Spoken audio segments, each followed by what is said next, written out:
नमस्कार, गोरखपुर टूडे देख रहे हैं आप और मैं हूं आपके साथ प्रियांशु। जैसा कि हमारे चैनल का इंट्रो है कि यूथ की आवाज़, द वॉइस ऑफ यूथ।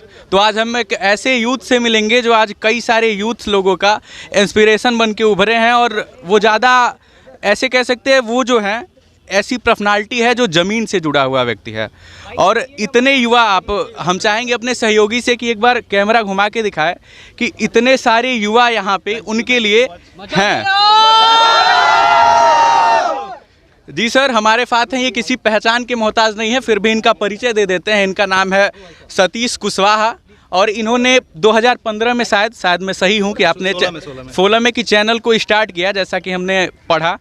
तो कैसे आया, पहले आप एक शॉर्ट मूवी के तौर पे अपने वीडियो को वहाँ पे ले जाके रखे, तो ये आइडिया कहाँ से आया और कैसे लगा कि भाई देवरिया के एक छोटे से गांव से निकल के कुछ बड़ा करना है और आज इतनी सारी फैन फॉलोइंग लेके चलना है, तो वो आइडिया कहाँ से आया? सबसे पहले तो थैंक यू सो मच, और आपका जो न्यूज़ जो टीवी है गोरखपुर टुडे को मेरा नमस्कार, धन्यवाद। तो भाई जो आपका सवाल था कि आइडिया कैसे आया, तो देखो यार, बचपन से ना हम लोगों को ना जिस कैमरे में बड़ा इंटरेस्ट था। तो शादियों में हम जाते थे तो देखते थे, कैमरामैन को देखते थे। मुझे मतलब शादियों में ना दुल्हे दुल्हन से इंटरेस्ट नहीं था, खाने पे भी इंटरेस्ट नहीं था। सबसे ज़्यादा इंटरेस्ट होता था जो कैमरा लेके खड़ा होता था। मैं देखता था लोग टीवी के अंदर कैसे आते हैं, तो फिर मैंने सोचा यार ये हम लोग कैसे बना सकते हैं, हम लोग कैसे वहाँ पे जा सकते हैं। फिर कैमरे वाला मोबाइल फ़ोन मैंने 2008 में पहली बार देखा था, वो भी मेरे भाई साहब का था। तो चोरी से हम लोग फ़ोन उठाते थे और जाते थे फिर मेरे दोस्तों के साथ में, और हम लोग लाइक ऐसे रिकॉर्ड करते थे फ़नी वीडियोस। फिर धीरे धीरे वही सिलसिला चलता गया। फिर मैं कॉलेज में गया, तो फिर कॉलेज में जाने के बाद मैंने ना पहली बार इंटरनेट देखा, लाइक वाईफाई। इंटरनेट मोबाइल पे देख चुका था 2009-10 पे, तो उतना मज़ा नहीं आता था, यूट्यूब वीडियोज़ नहीं चलते थे। तो हमने ना यूट्यूब देखना शुरू किया, वहाँ पे लोग कंटेंट बना रहे थे, लोग वीडियोस बना रहे थे, तो हमें वहाँ से आइडिया आया। प्लस मैं ना मूवी के वो बिहाइंड द सीन्स देखा करता था, जो मूवी मेकिंग होता है ना, तो वो देख के मुझे आइडिया लगता था, अच्छा ये शॉट ऐसे किया जाता है, ऐसे रिकॉर्ड किया जाता है। तो फिर मैंने अपने दोस्तों के साथ में फिर हमने कैमरा वगैरह भी ख़रीदा और फिर वीडियोस बनाने शुरू किया। तो फिर मेरे एक दोस्त ने बताया कि ये जो तू वीडियोस बना रहा है ना, इसको यूट्यूब पे डाल के पैसे कमा सकता है। तो फिर मैंने रिसर्च किया थोड़ा बहुत कि यार पैसे कैसे कमा सकते हैं। तो वहाँ पे पता चला कि ओरिजिनल कंटेंट बनाने पड़ेंगे। हम लोग क्या करते थे, गाने के ऊपर डांस विंस करते थे, या फिर कोई मूवी का हमने लिपसिंग कर दिया, कोई डायलॉग होता था। अभी जैसे अब चल रहा है ना टिकटॉक, डब स्मैश, तब डब स्मैश हुआ करता था। अगर डब स्मैश किसी को पता हो तो, नहीं पता? पता है सर, पता है। ऐसा लग रहा है मैं एकदम मतलब पुराने ज़माने का हूँ। अरे नहीं तो तभी हम लोग डब स्मैश के थ्रू हम लोग करते थे ये सब चीज़ों को। तो फिर मेरे फ्रेंड ने बताया, तो हम लोगों ने यूट्यूब पे डालना शुरू किया। तो 2015 का टाइम था जब पहली बार मैंने डॉलर देखा था अपने यूट्यूब के डैशबोर्ड में। एंड फिर उसके बाद 16 में मेरा कॉलेज ख़त्म हुआ, इंजीनियरिंग मैंने करी है। तो कॉलेज के बाद मैंने यूट्यूब को फुल टाइम स्विच कर लिया, मात्र 300 सब्सक्राइबर थे तब। और लाइक इसीलिए मुझे मेरी जर्नी मुझे इंस्पायर करती है कि उस समय क्या जुनून था कि मैंने 300 सब्सक्राइबर पे मुझे बिलीव था, कॉन्फिडेंस था कि मैं इसको फुल टाइम करियर लेके जा सकता हूँ। और आज हमारे चैनल पे हम लोग यही सिखाते हैं कि लाइक कैसे आप ऑनलाइन पैसे कमा सकते हैं। सतीश के वीडियोस चैनल का नाम है जी। तो वहाँ पर अभी जितने भी लोग आए हैं यहाँ पे मीटअप में, ऑलमोस्ट यहाँ पे 90% लोग पैसे कमा रहे हैं।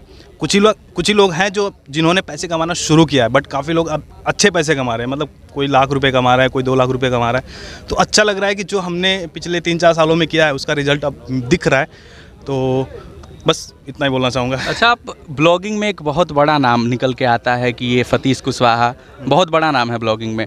तो एक शॉर्ट मूवी से स्टार्ट करके फिर ब्लॉगिंग का आइडिया, तो एक थोड़ा सा मिसमैच दोनों, तो कहाँ से वो आया? सीधी सी बात ही, पैसे कमाने थे। तो कॉलेज में जैसे मेरे एक दोस्त ने बताया कि यूट्यूब पे जो तू लाइक कर रहा है ना, ये वीडियोस बना रहा है, यूट्यूब पे डालेगा तो पैसे आएंगे। फिर मैंने सर्च किया कि और क्या तरीके हैं पैसे कमाने का, तो उसमें यूट्यूब आया, ब्लॉगिंग जो मुझे अच्छा लगा। और भी तरीके थे, एफिलिएट मार्केटिंग और फ़ोटो खींच के आप पोस्ट करो, ऐसे आप जब इंटरनेट पर सर्च करोगे ना यही सारी चीज़ें मिलती हैं। तो मैंने जब सर्च किया था तो मुझे 2 चीज़ अच्छी लगी। ब्लॉगिंग में क्या था कि आपको फेस नहीं दिखाना है, आप ऐसे कंप्यूटर के पीछे आपने टाइप कर दिया, पोस्ट कर दिया।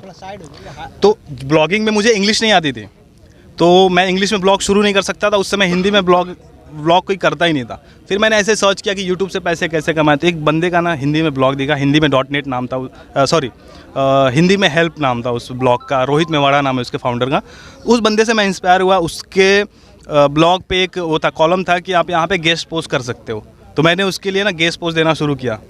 लाइक आर्टिकल्स मैंने उसको देना शुरू किया, फिर वो मुझे पैसे पे करने लगा 200-300। तो मेरे दिमाग में आया अगर ये बंदा मुझे एक आर्टिकल के जो मुझे 1 घंटे लगते थे 200 से 300 रुपये दे रहा है, तो अगर मैं खुद के लिए लिखूंगा तो कितना पैसा कमा सकता हूँ। बस उसी चीज़ से मैंने शुरुआत करा अपना techukti.com हिंदी में, एंड वो हिंदी में लगभग ऑलमोस्ट टॉप 10 ब्लॉग्स के अंदर आता है। तो यही रीज़न है। अच्छा, तो बीटेक करने के बाद आप यहाँ पे यूट्यूब पे आए, तो एक होता है ना कि गांव से जो लोग जुड़े होते हैं या फिर छोटे शहरों से, तो वो माँ बाप का जो विचारधाराएं होती हैं वो होता है कि भाई बेटा यहाँ तक गया, यहाँ के बाद डिफटर होके यहाँ क्यों जा रहा है। तो वो चीज़ें आप फेस किए या फिर ऐसे सवाल आपके घर पे भी पूछे गए, जैसा नॉर्मली होता है, क्योंकि समाज से भिन्न तो है नहीं। बिल्कुल सही बात है। यहाँ पे मैं एक चीज़ बोलना चाहूँगा कि देखो, मेरे घर पे तो दिक्कतें नहीं हुई, लेकिन ऑलमोस्ट ये सबकी दिक्कतें हैं कि लोग करना कुछ और चाहते हैं, बट घर वालों के प्रेशर की वजह से या फिर समाज के डर की वजह से नहीं कर पाते हैं। मेरे साथ ऐसा नहीं था, क्योंकि मैं घर में सबसे छोटा था, तो मेरे भाई ऑलरेडी लाइक जॉब कर रहे थे और मेरे ऊपर प्रेशर नहीं था कि तुम्हें पैसे कमा के देने हैं। मेरे को 2 साल का टाइम मिला था कि तुम्हें जो करना है करो, रिजल्ट ला के दो, फिर जो करना है करते रहना। तो उस 2 साल में मैंने अपने आप को मतलब ऐसे पॉलिश किया, अपने आप को जो भी था ऊपर वाले की कृपा बोल सकते हैं, या फिर जो मेरे सपोर्टर्स थे, जो मेरे दोस्त थे, उन्होंने काफ़ी सपोर्ट किया। तो उसकी बदौलत चीज़ें सही होने लगी, पैसे कमाने लगा मैं। तो लाइक 2 साल में मैं एक जॉब के बराबर लाइक 25-30 हज़ार रुपये मैं कमाने लगा था यूट्यूब ब्लॉगिंग की बदौलत। फिर धीरे धीरे वो चीज़ें बढ़ने लगी, तो घर पे इतना रोक टोक आया नहीं। अच्छा, तो ये जो जर्नी थी ये कैसी थी, क्योंकि उतार चढ़ाव हमेशा लगा रहता है, और तो कोई ऐसा एक बताइए, कोई ऐसा इंसिडेंट जो आज तक याद है शायद, और वो मोटिवेट भी कर सके आप, जिनको आप इंस्पायर करते हैं, जो आपको इंस्पिरेशन मारते हैं उनके लिए। बिल्कुल सही बात है। मैं बताऊंगा 2016 की ही बात है, जब हम मुंबई गए थे, तो हम लोगों ने घर से, मैं मात्र 30,000 रुपये लेके गया था। 30,000 रुपये तो ख़त्म हो गए, क्योंकि रेंट वगैरह देना मुंबई में ऐसे ही थोड़ा सा रेंट ज़्यादा होता है। तो हमारा 1 महीने का एडसेंस का पेमेंट आया था $150। अगले महीने आया ही नहीं, क्योंकि एडसेंस का जो रूल होता है कि $100 आपके अकाउंट में होने चाहिए, तभी जाके वो पैसे आते हैं। हमारा 100 हुआ ही नहीं, उस महीने पैसे ही नहीं आए। तो हमारे पिछले महीने के 2-3 हज़ार बचे थे, उसी हमने रेंट नहीं दे पाए थे, बस खाने पीने के बचे थे, हम लोग खाए थे। फिर अगले महीने जो रेंट आया था ना, उस अगले महीने जो पैसे आए थे उससे हमने रेंट दिया था। तो वो जो 1 महीने का जो दौर था, ऐसा लग रहा था वो 1 साल में कट रहा है, क्योंकि हमारे पास कहीं जाने के पैसे नहीं थे। 15 दिन मैं उसी रूम में था, मैं कहीं निकला ही नहीं था। तो एक मतलब ये चीज़ था। फिर मन में आया कि यार घर वालों से पैसे मांगे कि नहीं मांगे। फिर अगर घर वालों से मांगेंगे तो बोलेंगे जब घर से ही ले जाना है तो वहाँ क्या कर रहा है, आजा घर पे। तो वो चीज़ें थी, मन में थोड़ा डाउट दिलाता था यार, कब हम सक्सेस होंगे, कब हमें सफलता मिलेगी, कब हम पैसे कमाएंगे। अच्छा, आपने बीटेक कहाँ से किया था? कानपुर से। तो कानपुर के बाद मान लीजिए कानपुर से आपने बीटेक किया, फिर मुंबई जाने का आइडिया कहाँ से आया, क्योंकि वहाँ पे तो आप बीटेक ये मैं काफ़ी बार बता चुका हूँ, इंटरनेट पे ये चीज़ें होंगी कि मैं मुंबई क्यों गया था। इसका रीज़न ये था कि मुझे पता चला था 2015 में ही यूट्यूब स्पेस खुला था, जो पूरे वर्ल्ड में अराउंड 9 था, और एक इंडिया में था। तो मुझे लगा कि हम लोग कितने लकी हैं कि इंडिया में यूट्यूब स्पेस है। और यूट्यूब स्पेस में क्या होता है, वहाँ पे प्रोडक्शन सिखाते हैं, स्क्रिप्ट राइटिंग सिखाते हैं, प्लस वहाँ पे हमारे जैसे यूट्यूबर्स आते हैं तो उनसे नेटवर्किंग होती है। तो वहाँ पे एक फ़ायदा था, 1000 सब्सक्राइबर अगर आपके हो गए तो वहाँ पे एंट्री मिल जाती थी। 1000 सब्सक्राइबर हो गए और लाखों सब्सक्राइबर से मिलने का मौका मिलता था, मतलब जो लाखों सब्सक्राइबर वाले चैनल से। तो ऐसे नेटवर्किंग बनी, फिर उनसे सीखा और धीरे धीरे चीज़ें बढ़ने लगी। तो यूट्यूब स्पेस रीज़न था। अच्छा, जब आपके 1000 सब्सक्राइबर हुए तो उस टाइम आपका क्या फीलिंग थी उस टाइम, क्योंकि वो तो बड़ा एक कह सकते हैं कि ऐसा जिसको व्यक्त नहीं किया जा सकता। मुझे आज भी याद है, वो दिन था 15 अगस्त का, 15 अगस्त 2016, और मेरे 1000 सब्सक्राइबर हुए। तो मुझे लगा कि मुझे भी आज़ादी मिल गई और बड़ा अच्छा फील हुआ था उस दिन, क्योंकि 2 चीज़ें हुई थी। 1000 सब्सक्राइबर पे 1.5 साल में हुए थे मेरे 1000 सब्सक्राइबर, 1.5 साल में। और उस 1000 सब्सक्राइबर के बाद मेरे को एक्सेस मिल गया था यूट्यूब स्पेस का।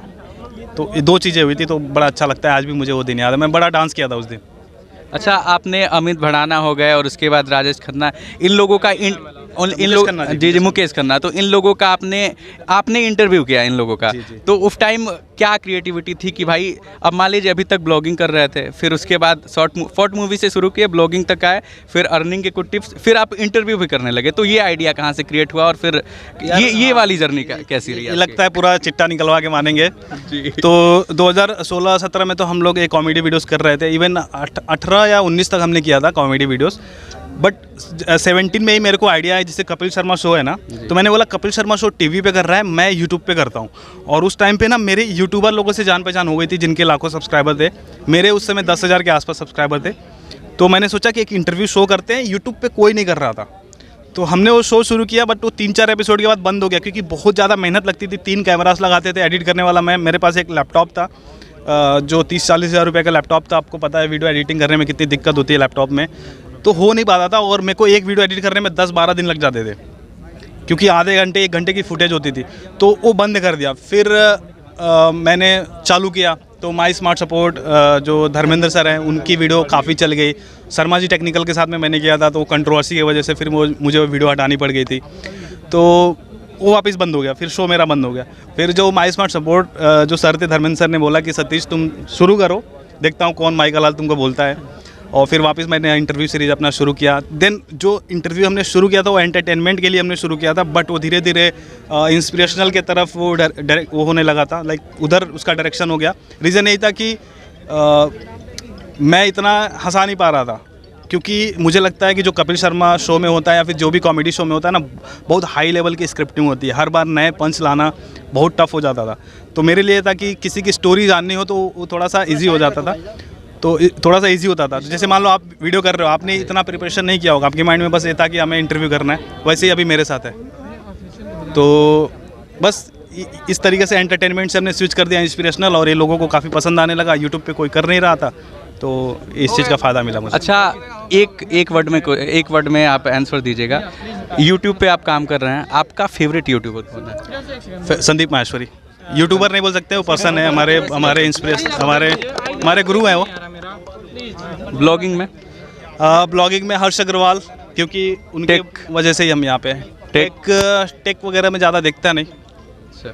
ये इंटरव्यू वगैरह में किसी ऐसे जर्नलिस्ट से इंस्पायर होके या फिर कुछ? इंटरव्यू में बताया कपिल शर्मा से इंस्पायर था। शर्मा से। अच्छा, कोई ऐसा मैसेज, ये जितने आपके सपोर्टिंग में खड़े हुए हैं इनके फैमिली को? देखिए, मैसेज मैं बस यही देना चाहूँगा, देखो यार, एक ही लाइफ मिली है, इस लाइफ में आप जो करना चाहते हो करो, बस किसी को कष्ट मत पहुँचाओ। मैं फैमिली को नहीं बोल रहा हूँ, जो भी बंदे आए हैं उनको बोल रहा हूँ, किसी को कष्ट नहीं पहुँचाना है। आपको जो करने का दिल करता है आप करो। आप पहले खुद को अच्छा करो, फिर किसी के बारे में सोचो। आप जब तक खुद को अच्छा नहीं करोगे, किसी की और की हेल्प नहीं कर पाओगे। आप शुरू से ही इतना लाइक भाईचारा मत दिखाने लगोगे, अरे यार मैं इसको सपोर्ट करूँगा उसको करूँगा। नहीं, पहले आप खुद को सपोर्ट करो, खुद को आदमी बनाओ, खुद को एक अच्छे मुकाम पे ले जाओ, फिर किसी और के बारे में सोचना शुरू करो। यही मैं बोलूँगा, और मचाते रहो। चलिए, बहुत बहुत अच्छा लगा आपसे बात कर। तो अभी को हमारे साथ थे इंटरनेट जगत के एक बहुत बड़ी हस्ती, उनको कहा जा सकता है सतीश कुशवाहा जी, जो कई सारे फेमस लोगों का इंटरव्यू भी कर चुके हैं। एक अर्निंग वेबसाइट की तरह वो अर्न कैसे किया जाता है ये भी सिखाते हैं, और भी इंटरनेट पे एक बहुत बड़ा नाम अपना क्रिएट कर चुके हैं। तो उन्होंने यहाँ पे लोगों को, जो इनके साथ इनके फॉलोअर्स थे या सब्सक्राइबर थे, उनको इंस्पायर किया। आप देख रहे थे गोरखपुर टुडे, मैं था आपके साथ प्रियांशु। धन्यवाद।